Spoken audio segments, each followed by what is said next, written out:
the other day I asked you what you thought I was going to make with these adorable little fox buttons. They have the vertical shank.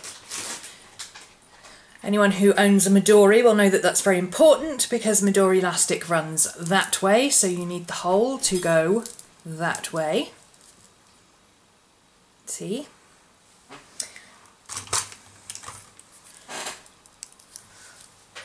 Like that, so that your fox sits straight. Midori has nothing to do, well, I suppose you could do this for a Midori, but two people correctly guessed what I was going to use it for. One person correctly said you're waiting for elastic to make a journal closure, which is correct, I was. And another person described what it was without actually calling it an elastic journal closure. But she described it so well, I thought, you know, you just posted within seconds of the other person, I'm going to give it you. So Corey is getting one of these. I need to check what colour she asked for. I think she said she wasn't bothered.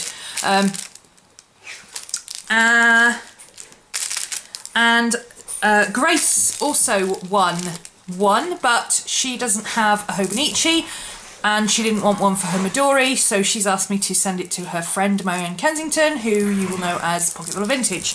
Of course, being in the UK and Marianne being in Australia, by the time it actually gets there she'll probably have made one of her own.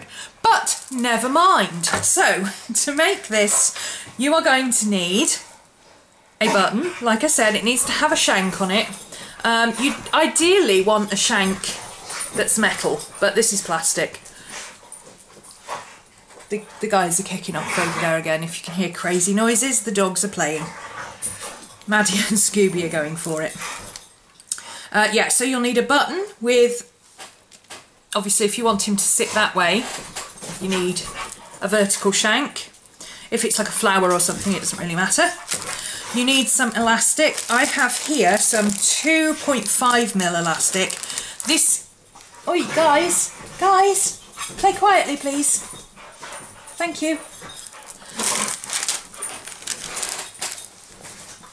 This is 2.5mm elastic, which is substantially thicker than the 1.5mm elastic on a Midori, obviously.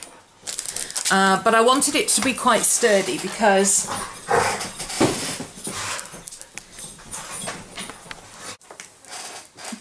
I think they've finished now.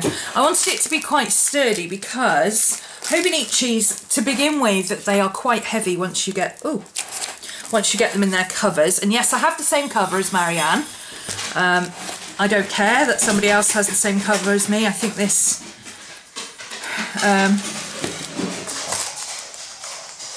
okay, I think they've taken it outside now.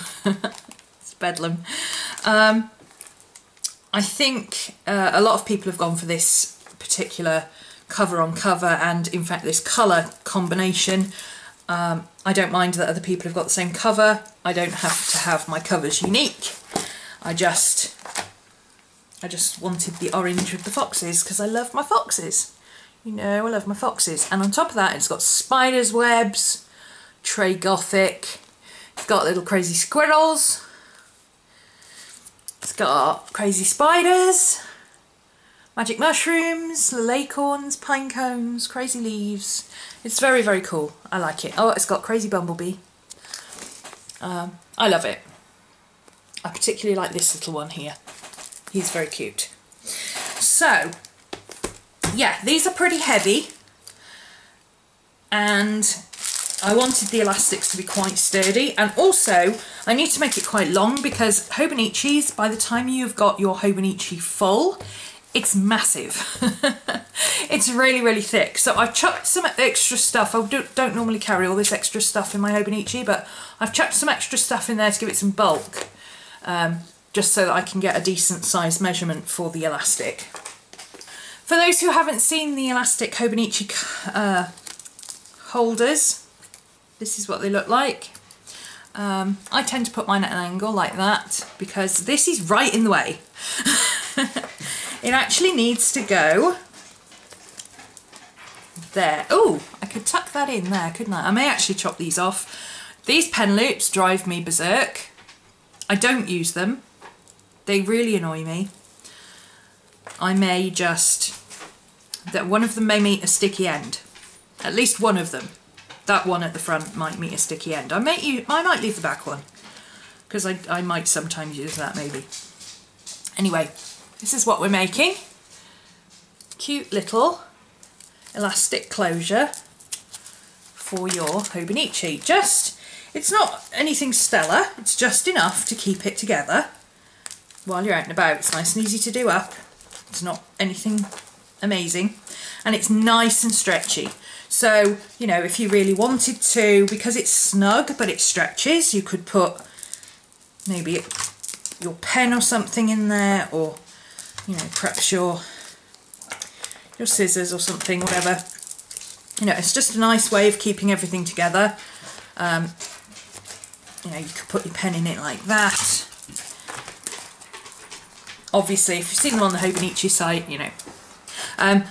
The reason I didn't get one from the Hobonichi site was because the Hobonichi, this and the other thing that I wanted, would have put me into the next postage bracket, and then it would have cost me even more to get it into the country than the 30 quid it already cost me. So yeah, I figured I could make one and customise it. So this is what we're going to make. It's really, really, really easy. You are going to need your elastic. Size wise, I'm using a 2.5 because I like chunky elastic. If you want it a bit thinner, maybe go for a 2, 1.5, something like that. I don't know, whatever. A button. You will need a crochet hook or something to pull the elastic through if you're using thick elastic, because this thick elastic, it does go through the hole twice, but you have to kind of pull it through. It's a little bit tricky. You will also may need either a pair of tweezers or a pair of clippers, pliers to grab it and pull it through, and you will need a lighter. Mine is almost dead. I don't smoke, I do have candles.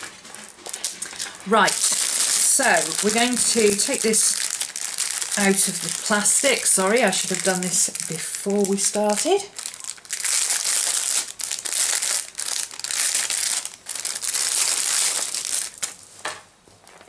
And we're going to double up the elastic and wrap it round until it meets itself. So you want it to meet in the middle, but you don't want to stretch it, because what you want is enough to make an elastic closure, a knot, and then you want to have your button about here so that this stretches to go over the button, but you've still got enough stretch to put things inside your journal. See? There's method in my madness. Oh, you're also going to need a pair of scissors. Probably should have started with that. Chop it off. Now, before you do anything else, grab your lighter and don't set fire to it. You don't want to set fire to it. You just want to gently singe it. There is no other lighter in the entire house, so we're down to matches. So again, just pass it through just enough to singe it. You don't want to completely set fire to it. You just want to singe it. So you can see there, I've not actually set fire to it, it's just singed. Those dark black bits will come off with use, and it's just enough to seal in the ends and stop it fraying. So now we've done that, we can put a knot in it, as they say. We're just going to tie an over knot, so I wrap it around my finger like that, round the end, tuck it through, and you want to get the knot as close to the end as possible. So this is where your pliers come in useful, because you can hold it this way and kind of inch it up. So hold your pliers in your non-dominant hand and inch it up towards the edge there, and then pull it tight like so. You want a nice tight knot. So that will now go around, but we haven't put the button on. Well, that was a bit stupid, wasn't it?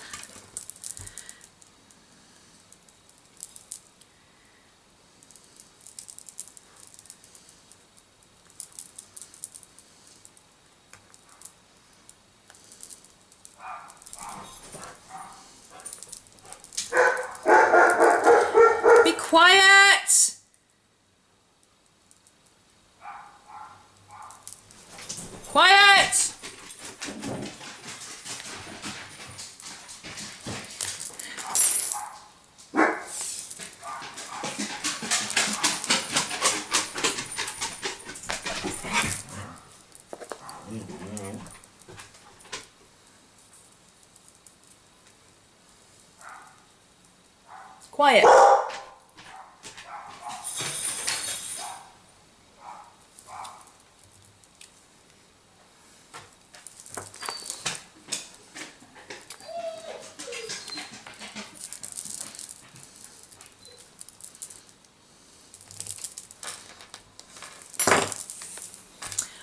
Oh, but we haven't put our button on. Yes, well, there's a reason for that. What we want is for the button to sit here. So what we're going to do is take the elastic at the pulled edge. We're going to, whoops, something stuck to my nail there. We're going to put our, use your crochet hook or your threader or whatever it is that you use, and pull this through. Now this one is quite stiff and quite tricky because it's very, very thick elastic and it's very, very small hole.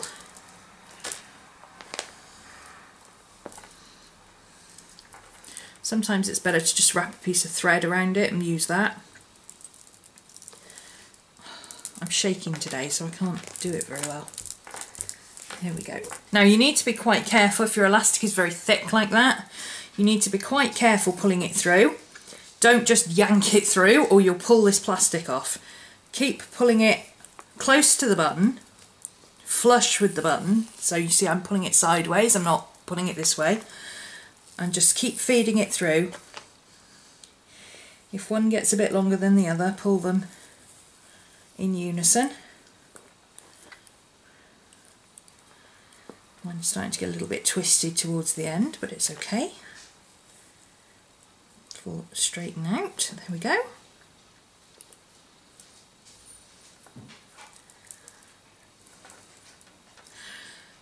And this is where you discover that you've put your fox on the wrong way up. Yay! So what you do is you take your elastic out,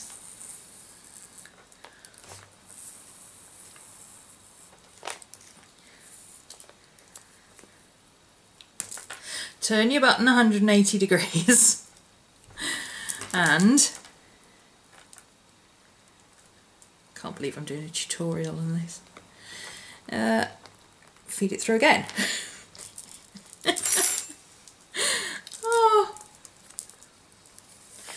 Oh, we have a laugh, don't we? Okay, there we go. He's the right way around now. Now, if you want to, you can snip these off a little bit more. I like to leave them. I think they look quite cute. That's entirely up to you. And then all you do is pop that around your Filofax journal, whatever it is you're using. And you got a cute little doohickey. So that's Corey's. And now I'm going to make one for Marianne. I bought extra cord because I knew I was going to make some as presents. So,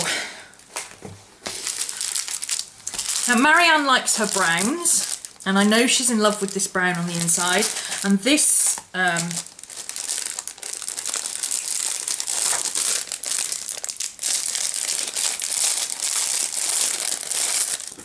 this cord matches almost exactly. It's a tiny bit lighter, but it's almost exact.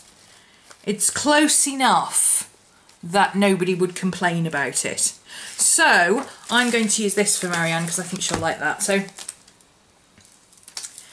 let's find an easier way of doing it this time. Let's do it this way. So I'm just pulling it together and then double it. That's a bit quicker, isn't it? And again, I didn't pull it tight because we're going to take up some of the slack with the knot, a little bit more with the button itself, of course, because the elastic has to go up and around the button, and then you've got enough stretch in it for when this gets really big and chunky. So let's chop that off.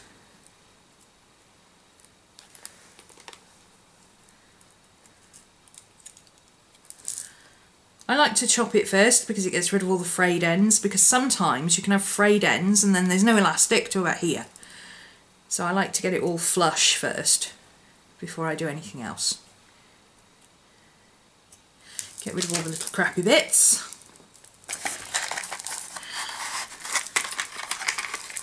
Uno Naked Flamo. Oh, I know. You know what I'm going to do? Because I'm baking these, I'm making several of these. I'm going to grab my candle, light my candle, and then I can put the rest of them in the candle flame, can't I? That was clever. I don't have to keep you lighting matches.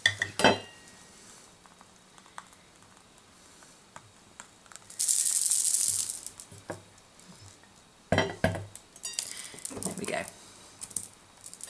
That's much more sensible, isn't it? So, oh, honestly.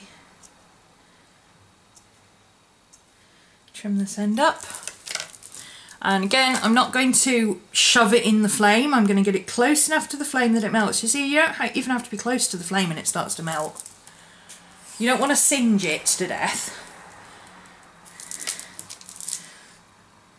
You just want all this nylon around the outside. Let me see if I can show you a bit easier. See, see how far away from the flame I am? I'm at least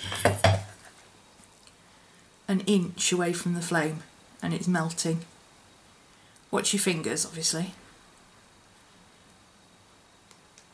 You can see when it's melted, it turns kind of bubbly.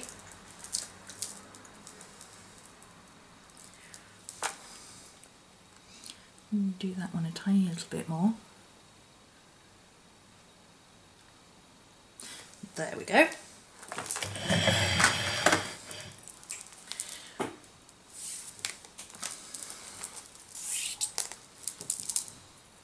And when you've done this, don't put your hands straight onto this because it's hot and it's just melted.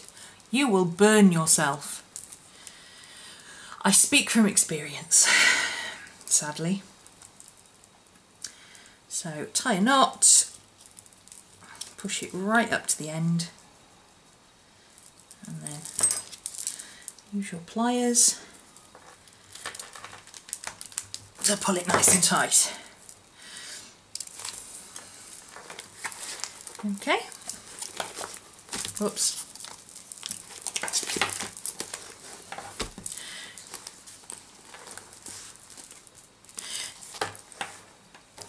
So now we want our fox to sit there. So we need the elastic to go through that way. Crochet hook.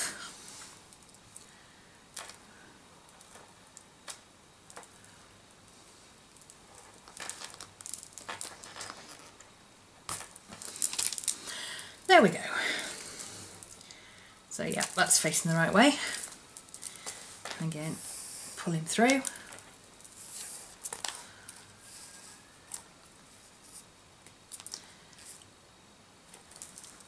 And there you go. Your little foxy. Goes on there. And round like that. And of course, you could get fun with it. You could have a bit of fun. You could have them sitting like that if you wanted to.